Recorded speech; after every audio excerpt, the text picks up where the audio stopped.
ئەگەر دەتەوێت ژیانت بگۆڕیت. نووسینی هونەر حاجی جاسم. لە ڕاستیدا نە ئەوە کاری منە، نە ئەوە تایبەتمەندی بڕوانامەی منیشە کە بە خەڵک بڵێم وەرن ژیانتان بگۆڕم یا ڕزگارتان دەکەم لەم دۆخە دەرونی و بێکەرامەتیەی ئێستا تێیدای.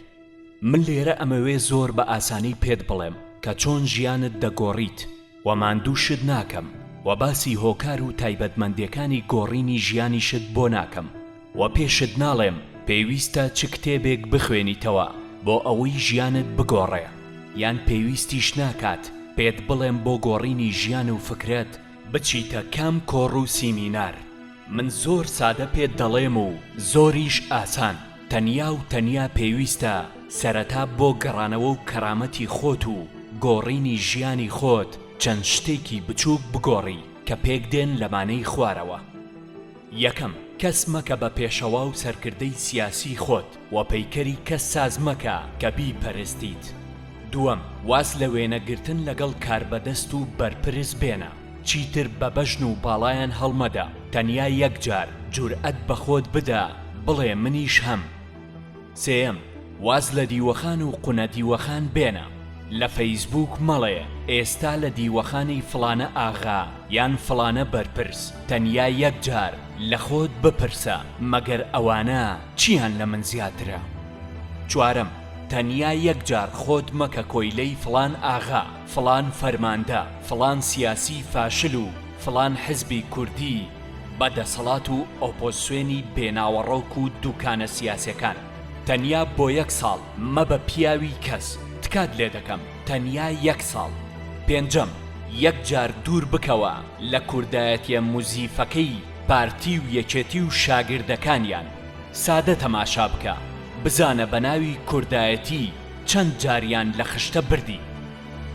شەشەم، تەنیا یەکجار بە گەورەکەت بڵێ نەخێر و ئەوە قبوڵ ناکەم و منیش پێویستە قسەم هەبێت. حەوتەم، تەنیا یەکجار مەڵێ ئاخر ئەگەر فڵان حزب، فڵان سیاسی و سەرۆک و ئاغا نەبێت ئێمە نابین و ناژین.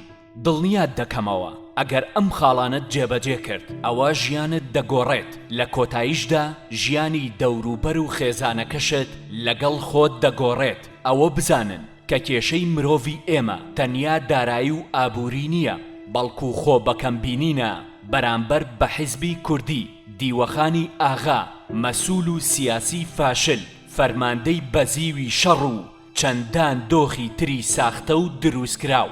لە کۆتاییدا دەمەوێت ئەوەت پێ بڵێم کە هەر کەسێک ئەمانەی کرد هەم ژیانی دەگۆڕێت هەم خەونەکانیشی. کاتێکیش ئەم حەوت خاڵت جێبەجێ کرد ئەوجا بڕۆ کتێب بخوێنەوە، خۆت فێری زمانی دیکە بکە، دیزاینی ژیانت بگۆڕە، سیاسەت بکە، بڕۆ کۆڕ و سیمینار و کۆنفرانس و گەشتی دەرەوەی وڵاتیش بکە. بەڵام ئەگەر ئەوانت نەکرد دڵنیا بە هەرگیز ڕزگارت نابێت لە کۆیلە و فەقیری ئەقڵی، وەقەتیش ڕۆشنبیر نابیت، وەقەتیش نابیتە خاوەن کەرامەت و شەخسیاتی خۆت. ئەوەی لە هەموو کارەساتبارتریش ئەوەیە کە هیچ کات نابینیت دۆخی ژیانی سیاسی، دیموکراسی، ئازادی، ئابووری و پەروەردەییت باشتر بێت.